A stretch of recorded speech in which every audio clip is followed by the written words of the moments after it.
അസ്സലാമു എല്ലാവർക്കും നമസ്കാരം. ഇന്നത്തെ വീഡിയോയിൽ നമുക്ക് നെയ്പത്തിൽ എങ്ങനെയാണ് ഉണ്ടാക്കിയെടുക്കുക എന്നുള്ളത് നോക്കാം. ഇതിന് നെയ്പത്തിരി എന്നും പറയും. റേഷനരിയും പച്ചരിയും കൂടെ ചേർത്ത് പൊടിച്ച് വറുത്തെടുത്തിട്ട് ആ പൊടിയിൽ നിന്നാണ് ഇന്ന് നമ്മൾ നെയ്പത്തിൽ ഉണ്ടാക്കിയെടുക്കാൻ പോകുന്നത്. അപ്പോൾ ഇതുപോലെ നമുക്ക് പൊടിച്ച് വെച്ചാൽ നമുക്ക് ആവശ്യമുള്ളപ്പോൾ എപ്പോഴും നമുക്ക് ഉണ്ടാക്കിയെടുക്കാൻ പറ്റുന്നതാണ്. ഇതേപോലെ നന്നായി പൊള്ളി വരികയും ചെയ്യും. നല്ല ടേസ്റ്റാണ് ഇതുപോലെ കഴിക്കാനായിട്ട്. ഇതുപോലെയൊക്കെ ഒന്ന് എല്ലാവരും ഉണ്ടാക്കി നോക്കുക.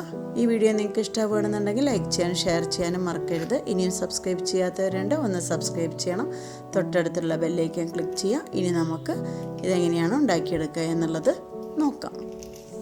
റേഷനിൽ നിന്ന് കിട്ടുന്ന ഈ പുഴുങ്ങലരി 3 കിലോ എടുക്കുക. ഇതിനോടൊപ്പം 2 കിലോ പച്ചരി കൂടെ ചേർത്തിട്ട് നന്നായി കഴുകി വൃത്തിയാക്കി 1 മണിക്കൂർ കുതിർത്താനായിട്ട് വെക്കുക. എന്നിട്ട് വാർന്നെടുത്തതിന് ശേഷം ഇത് പുട്ടിനെ തരിക്ക് പൊടിപ്പിക്കുന്നത് പോലെ പൊടിപ്പിച്ച് വറുത്തെടുപ്പിക്കുക.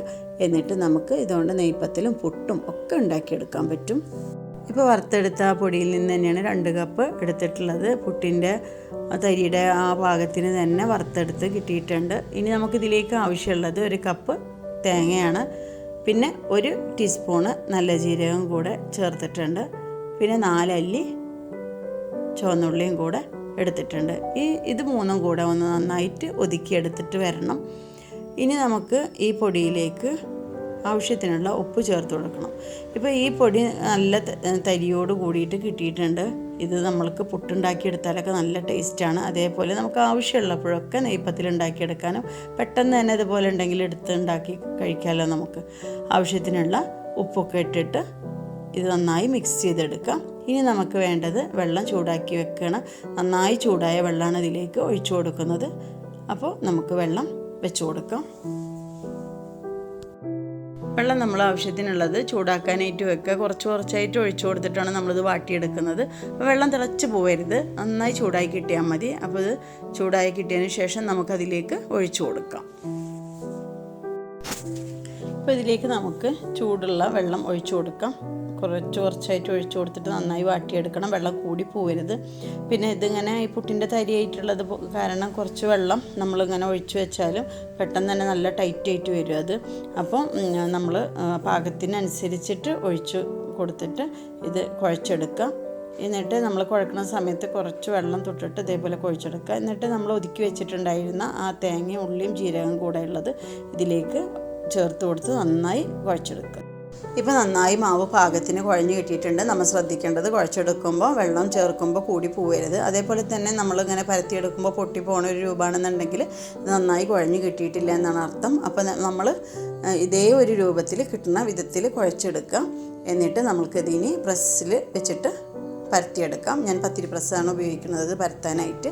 അപ്പോൾ അതിൽ ഞാൻ 2 സൈഡിലും വെളിച്ചെണ്ണ തടവുന്നുണ്ട്. നിങ്ങൾക്ക് പ്ലാസ്റ്റിക്കിൻ്റെ കവർ വെച്ചിട്ടോ അല്ലെങ്കിൽ ഇല വെച്ചിട്ടോ ഒക്കെ പരത്തിയെടുക്കാം കേട്ടോ. ഇത് അങ്ങനെ പരത്തിയെടുത്തിട്ട് ഞാൻ ഇത് എല്ലാം ഒരേ ഷേപ്പ് വരാൻ വേണ്ടിയിട്ട് ഒരു പാത്രം കൊണ്ട് മുറിച്ചെടുക്കുന്നുണ്ട്. നിങ്ങൾക്കത് വേണമെന്നുണ്ടെങ്കിൽ ചെയ്താൽ മതി. പക്ഷേ ഇങ്ങനെ ചെയ്യുമ്പോൾ നല്ല ഭംഗിയിൽ കിട്ടും പൊരിച്ചെടുത്താൽ. അപ്പോൾ ഇതിൻ്റെ സൈഡിലുള്ളതൊക്കെ മാറ്റിയെടുത്തിട്ട് ഇത് നമുക്കിതിൽ നിന്ന് അടർത്തിയെടുക്കാം. അപ്പോൾ വെളിച്ചെണ്ണ പരത്തിയ കാരണം പെട്ടെന്ന് തന്നെ ഇത് അടർന്ന് പോരുകയും ചെയ്യും.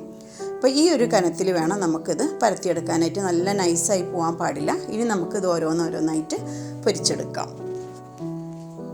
പൊരിച്ചെടുക്കാനായിട്ട് ഇരുമ്പിൻ്റെ ചീനച്ചട്ടിയാണ് എടുത്തിട്ടുള്ളത്. വെളിച്ചെണ്ണ ഒഴിച്ചു കൊടുത്തിട്ടുണ്ട്. നന്നായി ചൂടായതിന് ശേഷം അതിലേക്ക് ഓരോന്നായിട്ട് ഇട്ട് കൊടുക്കുക. നമ്മളെപ്പോഴും വെളിച്ചെണ്ണ നന്നായി ചൂടാവാനായിട്ട് ശ്രദ്ധിക്കണം. എന്നാലാണ് ഇതേപോലെ പൊള്ളി വരുള്ളൂ. പിന്നെ ഒരു ഭാഗം നന്നായി വെന്ത് കഴിഞ്ഞാൽ മറിച്ചിട്ട് കൊടുക്കുക. ഇതേ ഒരു കളറായി വരുന്നത് വരെ മറുഭാഗം കൂടെ നന്നായിട്ട് പൊരിച്ചെടുക്കാം. ഇപ്പോൾ നന്നായി വെന്ത് വന്നിട്ടുണ്ട്. ഇനി നമുക്കിത് കോരിയെടുക്കാം. എന്നിട്ട് ഓരോന്നായിട്ട് പൊരിച്ചെടുക്കാം.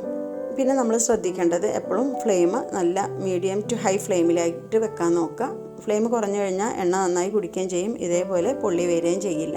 അതൊക്കെ കുറച്ച് കാര്യങ്ങൾ ശ്രദ്ധിച്ചു കഴിഞ്ഞാൽ നമുക്ക് നല്ല നെയ്പത്തിൽ ഉണ്ടാക്കിയെടുക്കാൻ പറ്റും. പൊടി വാട്ടിയെടുക്കുമ്പോഴുള്ള കാര്യങ്ങളും അതേപോലെ പൊരിച്ചെടുക്കുമ്പോഴുള്ള കാര്യങ്ങളും ശ്രദ്ധിച്ചാൽ മതി. ഇനി നമുക്കെല്ലാം ഇതുപോലെ പൊരിച്ചെടുക്കാം. ഇപ്പോൾ എല്ലാ നെയ്പത്തിലും പൊരിച്ചെടുത്ത് വന്നിട്ടുണ്ട്. ഈ വീഡിയോ നിങ്ങൾക്ക് ഇഷ്ടമായെന്ന് വിചാരിക്കുന്നു. അഭിപ്രായങ്ങളൊക്കെ അറിയിക്കുക. ഇനി നല്ല റെസിപ്പിയുമായി അടുത്ത വീഡിയോയിൽ കാണാം.